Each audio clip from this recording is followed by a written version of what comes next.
তো এটা হলো নরমাল ডিম, যেটা 1 ফুট উঁচু থেকে পড়লে এভাবে ভেঙে যায়। কিন্তু এই 3টা ডিমের মধ্যে কোন ডিমটা 20 ফিট উঁচু থেকে ফেললেও বেঁচে যাবে? প্রথম ডিমটাতে এভাবে প্যারাশুট লাগিয়ে ঝুলিয়ে দিলাম, আর দ্বিতীয় ডিমটাকে এয়ার বাবল ফোম লেপটিয়ে টেপ দিয়ে ভালো করে কভার করে দিলাম। এরপর তৃতীয় ডিমটার উপরে অনেকগুলো স্প্রিং, ফেবিগাম আর ফেবিকুইকের সাহায্যে চারপাশে লাগিয়ে দিলাম। আর এই ডিমটা যখন 20 ফিট উঁচু থেকে পড়বে তখন স্প্রিং লেগে থাকার জন্য বলের মতো বাউন্স করবে আর বেঁচেও যাবে। তাই প্রথমেই চলে আসলাম পানির ট্যাঙ্কের কাছে, যার উচ্চতা হলো 10 ফিট। সবার প্রথমে প্যারাশুট ওয়ালা ডিম ফেলে দেখি বাঁচতে পারে কিনা।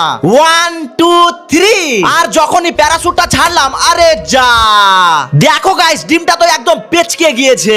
এবার এটা হলো বাবল ফোম লেপটানো ডিম। এবার দেখি এটাকে বাঁচানো যায় নাকি। এই দেখো গাইস, চালিয়ে দিলাম, আর ছাদের উপর পড়তেই বলের মতো বাউন্স করলো। কিন্তু যখনই বাবল ফোমটা খুলে দেখলাম, ধাত্তে রেখি গাইস ডিমটার পুরো অবস্থা খারাপ হয়ে গিয়েছে। এবার ফাইনালি স্প্রিং ওয়ালা ডিম, আর এটা যদি বেঁচে যায় তাহলে তোমাদেরকে সাবস্ক্রাইব করতে হবে। চলো 1 2 3। আর ফেলতেই দেখো গাইস ডিমটা একদম পুরো ভেঙে ছিটকে গিয়েছে, আর স্প্রিং গুলোর অবস্থা দেখো গাইস, একটা ডিমও বাঁচলো না। এখন তোমরাই কমেন্টে বলো এই ডিমগুলোকে কিভাবে বাঁচানো যেত।